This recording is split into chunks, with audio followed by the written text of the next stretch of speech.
Welcome back, guys. This is a follow-up video to my first impressions video on the Canik Mete MC9. So I did take it out to the range and I did have one malfunction, but I'll go into detail about that later on in the video.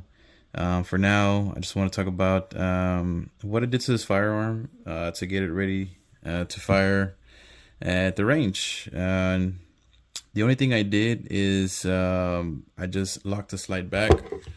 So just left it like that. Just left it like that for like 2 days.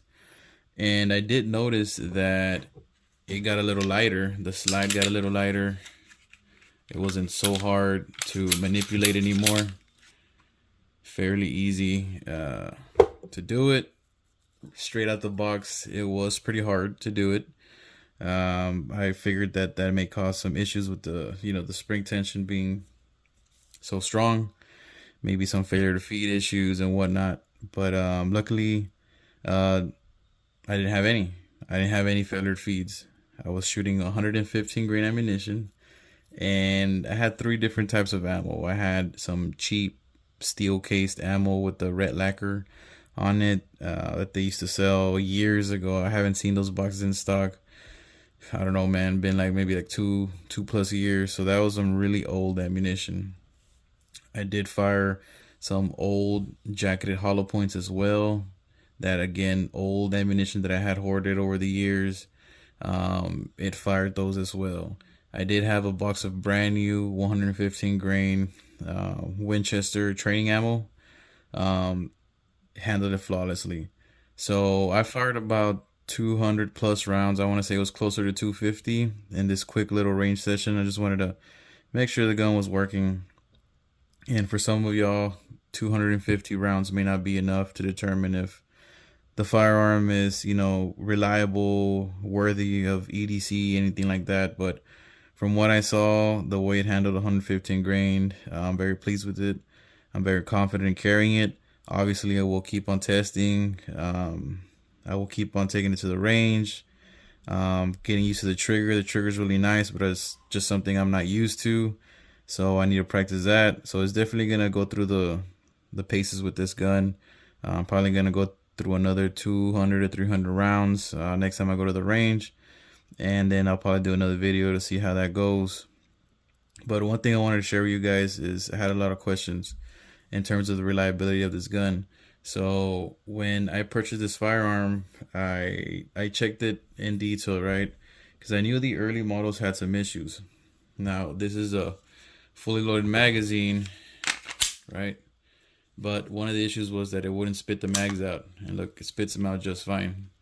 So it will do that when the mag is empty as well, so it doesn't have to be loaded. It still spits them out. So if it spits them out right out of the box, then more likely you have one of the newer models. Another way to check is to check the feed ramps. So that's what we're gonna do. We're gonna go ahead and disassemble the gun.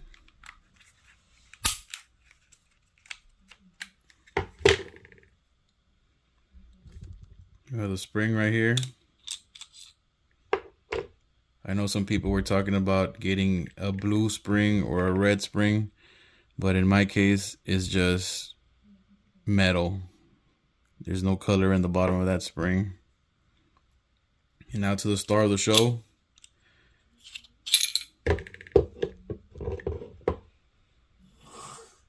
The barrel. The feed ramp, actually.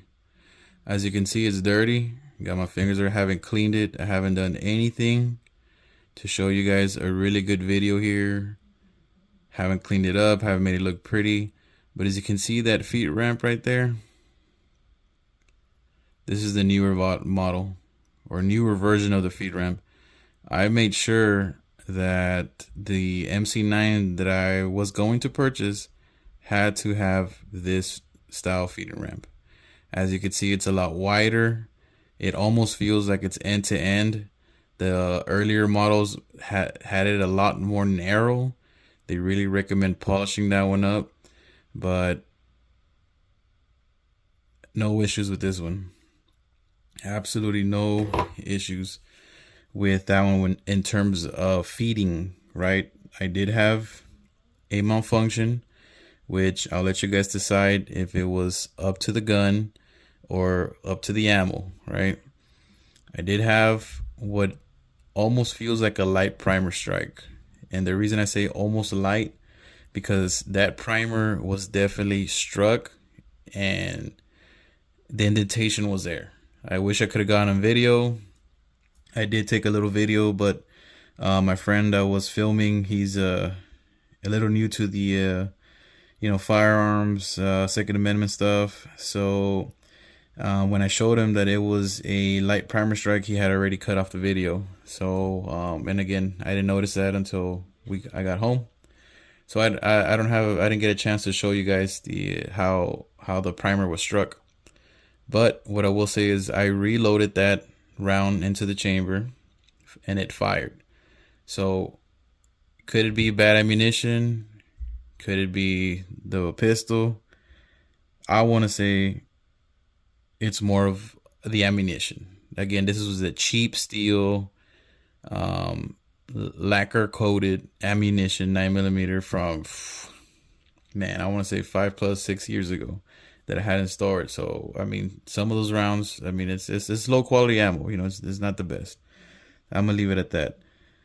Other than that, it handled everything flawlessly. I didn't have any hiccups, nothing. The pistol performed as I expected it to perform, as I expect all my other firearms to perform, right? You pull the trigger, squeeze, fire, bang. I mean, that's what you expect, and that's what it did. So I'm gonna wrap up this video, guys, about that. Key information here. So if you have a friend or somebody that's considering the MC9, show them this video. Make sure they check out the part where I talk about the feed ramp. That way they can get this one, right? And that way they don't avoid any issues. I heard Century Arms will send you out a new recoil spring, or they might even send you out a new barrel depending on the malfunctions that you're getting. But you have to experience those malfunctions firsthand. You can't just email them or call them and be like, hey, my barrel is not the one with the white, that's white, I want the new one. And they're gonna tell you, well, they're having an issues. And then if you tell them you haven't never fired it, well, they're not gonna help you, right? So once again, guys, stay posted. I'm gonna keep doing more content about the MC9, and hopefully I get some range videos out next time. Later, guys.